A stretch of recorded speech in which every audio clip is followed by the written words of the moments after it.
हरे कृष्णा। युधिष्ठिर महाराज कहते हैं, पितामह, अब मेरे प्रश्न के अनुसार मुझे ये बताइए कि मनुष्य को बंधुजन, कर्म, धन अथवा बुद्धि, इसमें से किसका आश्रय लेना चाहिए। भीष्म पितामह ने कहा, राजन, प्राणियों का प्रधान आश्रय बुद्धि है। बुद्धि ही उनका सबसे बड़ा लाभ है। संसार में बुद्धि ही उनका कल्याण करने वाली है। सत्पुरुषों के मत में बुद्धि ही स्वर्ग है। राजा बलि ने अपना ऐश्वर्य क्षीण हो जाने पर पुनः उसे बुद्धि बल से ही पाया था। प्रहलाद, नमुची और मंकी ने भी बुद्धि बल से ही अपना अपना अर्थ सिद्ध किया था। संसार में बुद्धि से बढ़कर और क्या है। युधिष्ठिर इस विषय में विज्ञ पुरुष इंद्र और कश्यप के संवाद रूप प्राचीन इतिहास का उदाहरण दिया करते हैं। तुम भी सुनो। कहते हैं, पूर्व काल में धन के अभिमान से मतवाले हुए किसी धनी वैश्य ने कठोर व्रत का पालन करने वाले तपस्वी ऋषि कुमार कश्यप को अपने रथ से धक्के देकर गिरा दिया। वे पीड़ा से कराकर गिर पड़े और कुपित होकर आत्महत्या के लिए उद्यत हो इस प्रकार बोले, अब मैं प्राण दे दूंगा, क्योंकि इस संसार में निर्धन मनुष्य का जीवन व्यर्थ है। उन्हें इस प्रकार मरने की इच्छा लेकर बैठे, मूर्छा से अचेत हो कुछ न बोलते और मन ही मन धन के लिए ललचाते देख इंद्रदेव सियार का रूप धारण करके आए और उनसे इस प्रकार कहने लगे, मनमुने, सभी प्राणी सब प्रकार से मनुष्य योनि पाने की इच्छा रखते हैं। उनमें भी ब्राह्मणत्व की प्रशंसा तो सभी लोग करते हैं। कश्यप, आप तो मनुष्य हैं, ब्राह्मण हैं, क्षत्रिय भी हैं। मेरा ऐसा परम दुर्लभ शरीर पाकर आपको उसमें दोष दृष्टि करके स्वयं ही मरने के लिए उद्यत होना जो विचार आ रहा है, ये उचित नहीं है। संसार में जितने लाभ हैं वे सभी अभिमानपूर्ण हैं, ऐसा सत्य अर्थ का प्रतिपादन करने वाली श्रुति का कथन है। अर्थात मैंने ये लाभ अपने पुरुषार्थ से किया है, ऐसा अहंकार प्रायः सभी मनुष्य कर लेते हैं। आपका स्वरूप तो संतोष रखने के योग्य है, आप लोभवश ही उसकी अवहेलना कर रहे हैं। मुने, सभी प्राणी इस प्रकार से मनुष्य योनि पाने की इच्छा रखते हैं। उनमें भी प्राणत्व की, ब्रह्मणत्व की प्रशंसा तो सभी लोग करते हैं। जिनके पास भगवान के दिए हुए 2 हाथ हैं, उनका तो मैं कृतार्थ मानता हूँ। इस जगत में जिनके पास एक से अधिक हाथ है, उनके जैसा सौभाग्य पाने की इच्छा मुझे बारंबार होती है। जैसे आपके मन में धन की लालसा है, उसी प्रकार हम पशुओं को हाथ वाले मनुष्यों से हाथ पाने की अभिलाषा रहती है। हमारी दृष्टि में हाथ मिलने से अधिक दूसरा कोई लाभ नहीं। ब्राह्मण, हमारे शरीर में कांटे गड़ जाते हैं, परंतु हाथ ना होने से हम उन्हें निकाल नहीं पाते। जो छोटे बड़े जीव जंतु हमारे शरीर में डसते हैं, हम उनको भी हटा नहीं पाते। परंतु जिनके पास भगवान के दिए हुए 10 उंगलियों से युक्त 2 हाथ हैं, वे अपने अंगों से उन कीड़ों को हटाते या नष्ट कर देते हैं जो उन्हें डसते हैं। वे वर्षा, सर्दी, धूप से अपनी रक्षा कर लेते हैं, कपड़ा पहनते हैं, सुखपूर्वक अन्न खाते हैं, शैया बिछाकर सोते हैं तथा एकांत स्थान का उपभोग करते हैं। हाथ वाले मनुष्य बैलों से जुती हुई गाड़ी पर चढ़कर उन्हें हाँकते हैं और जगत में उनका यथेष्ट उपयोग करते हैं और हाथ से ही अनेक प्रकार के उपाय करके लोगों को अपने वश में कर लेते हैं। मुने, जो दुख बिना हाथ के दीन, दुर्बल, बेजुबान प्राणी सहते हैं, सौभाग्यवश वे तो आपको नहीं सहना पड़ता है। आपका बड़ा भाग्य है कि आप गीदड़, कीड़ा, चूहा, सांप, मेंढक या किसी दूसरी पाप योनि में उत्पन्न नहीं हुए हैं। कश्यप महाराज, आपको इतने ही लाभ से संतुष्ट रहना चाहिए। इससे अधिक लाभ क्या होगा। आप सभी प्राणियों में श्रेष्ठ ब्राह्मण हैं। मुझे ये कीड़े खा रहे हैं, जिन्हें निकाल फेंकने की शक्ति मुझ में नहीं है। हाथ ना होने के कारण होने वाली मेरी इस दुर्दशा को आप प्रत्यक्ष देख लें। आत्महत्या करना पाप है, ये सोचकर ही मैं अपने इस शरीर का परित्याग नहीं करता हूँ। मुझे भय है कि मैं इससे भी बढ़कर किसी दूसरी पाप योनि में ना गिर जाऊं। यद्यपि मैं इस समय जिस श्रृगाल योनि में हूँ, उसकी गणना भी पाप योनियों में ही है, तथापि दूसरी बहुत सी पाप योनियां इससे भी नीची श्रेणी की हैं। कुछ देवता आदि जाति से ही सुखी हैं, दूसरे पशु आदि जाति से ही अत्यंत दुखी हैं, परंतु मैं कहीं किसी को ऐसा नहीं देखता जो सर्वथा सुख से ही सुखी हो। मनुष्य धनी हो जाने पर राज्य पाना चाहता है, राज्य से देवत्व की इच्छा करते हैं, देवत्व से फिर इंद्र पद प्राप्त करना चाहते हैं। यदि आप धनी हो जाएं तो भी ब्राह्मण होने के कारण राजा नहीं हो सकते। यदि कदाचित राजा हो जाएं तो देवता नहीं हो सकते। देवता और इंद्र का पद भी पा जाएं तो आप उतने से ही संतुष्ट नहीं रहेंगे। प्रिय वस्तुओं का लाभ होने से कभी तृप्ति नहीं होती है। बढ़ती हुई तृष्णा जल से नहीं बुझती है। ईंधन पाकर जलने वाली आग के समान वह और भी प्रज्वलित हो जाती है। तुम्हारे भीतर शोक भी है और हर्ष भी है, साथ ही सुख और दुख दोनों हैं। फिर शोक करना किस काम का? बुद्धि और इंद्रियां ही समस्त कामनाओं और कर्मों के मूल हैं। उन्हें पिंजड़े में बंद पक्षियों की तरह अपने काबू में रखा जाए तो कोई भय नहीं है। मनुष्य को दूसरे सिर और तीसरे हाथ के काटने का भी कभी भय नहीं होता। जो वास्तव में है ही नहीं, उसके कारण भय भी नहीं होता। जो किसी विषय का रस नहीं जानता, उसके मन में कभी उसकी कामना ही नहीं होती। स्पर्श से, दर्शन से अथवा श्रवण से भी कभी कामना का उदय होता है। वारुणी, मदिरा और चिड़िया, इन दोनों का आप कभी स्मरण नहीं करते होंगे, क्योंकि आपने इनको कभी खाया ही नहीं है। परंतु जो तामसी मनुष्य इनको खाते हैं, उनके लिए कहीं और कोई भोज्य पदार्थ उससे बढ़कर नहीं है। प्राणियों में किसी के साथ जो अन्याय भक्ष्य पदार्थ है, उन जिनका तुमने पहले उपभोग कभी नहीं किया है, उन भोजनों की स्मृति तुमको कभी होगी ही नहीं। मैं ऐसा मानता हूँ, किसी वस्तु को ना खाने, ना छूने और ना देखने का नियम लेना ही पुरुष के लिए कल्याणकारी है, इसमें संशय नहीं है। जिनके दोनों हाथ बने हुए हैं, निसंदेह वे ही बलवान हैं और धनवान हैं।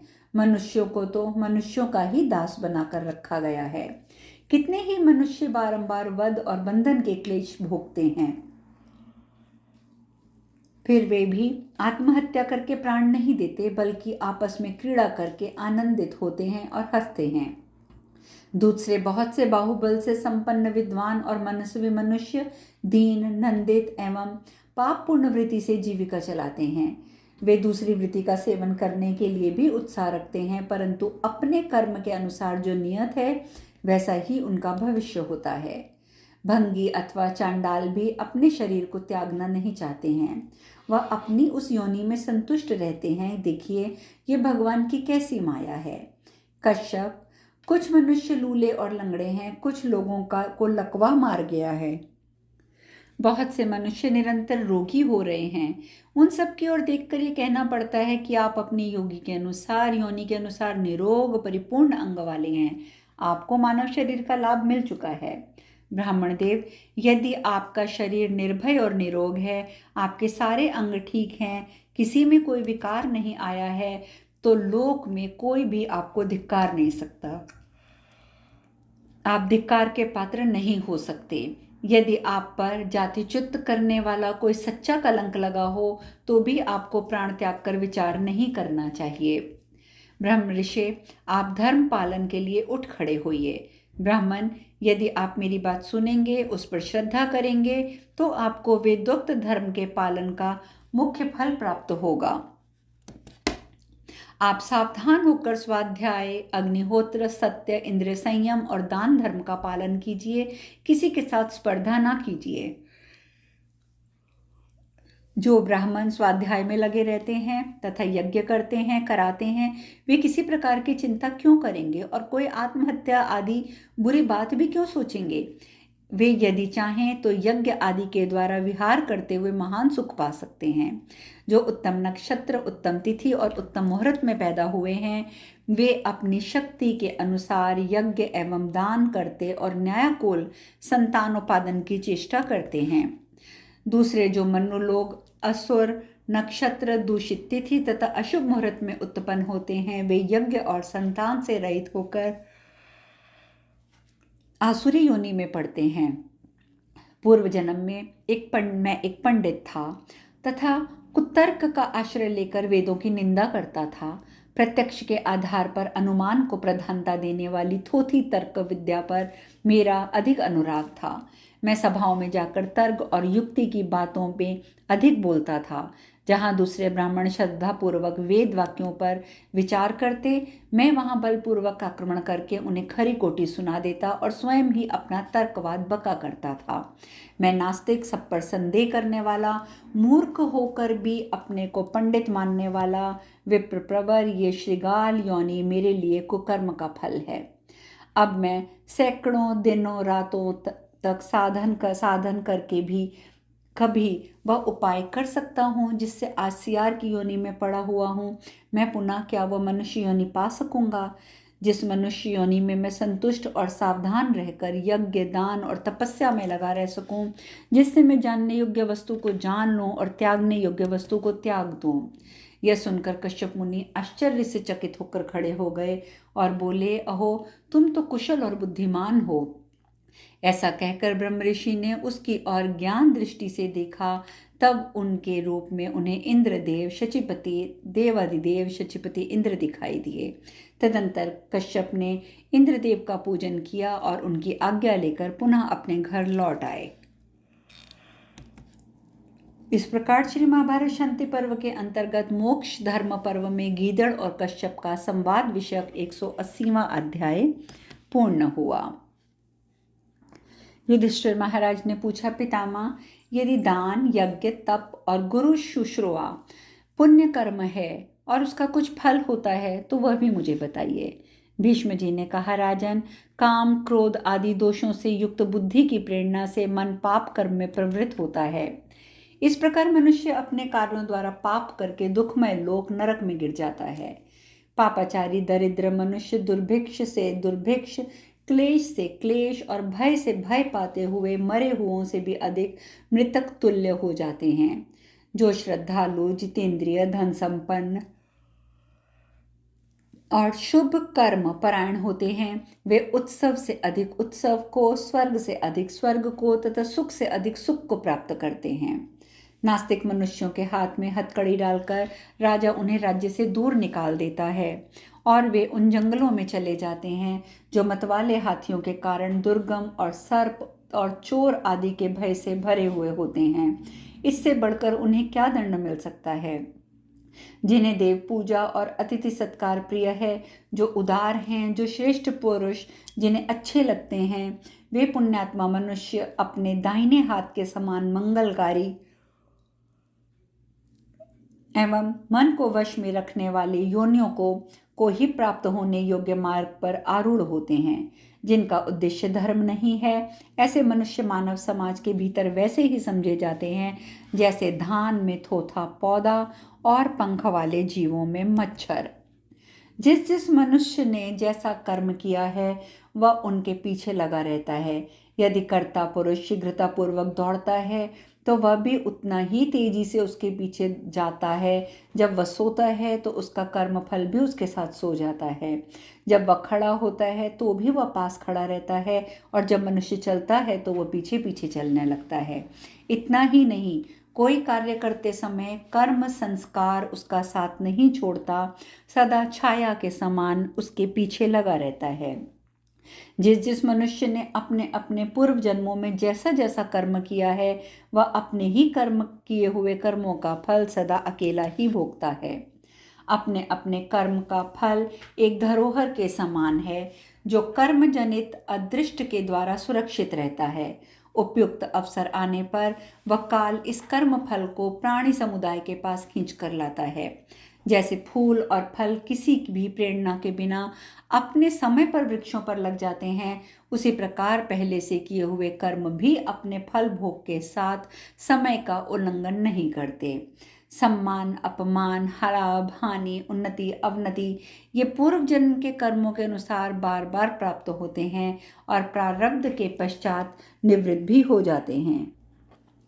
दुख अपने ही के कर्मों का फल है और सुख भी अपने ही पूर्वकृत कर्मों का परिणाम है।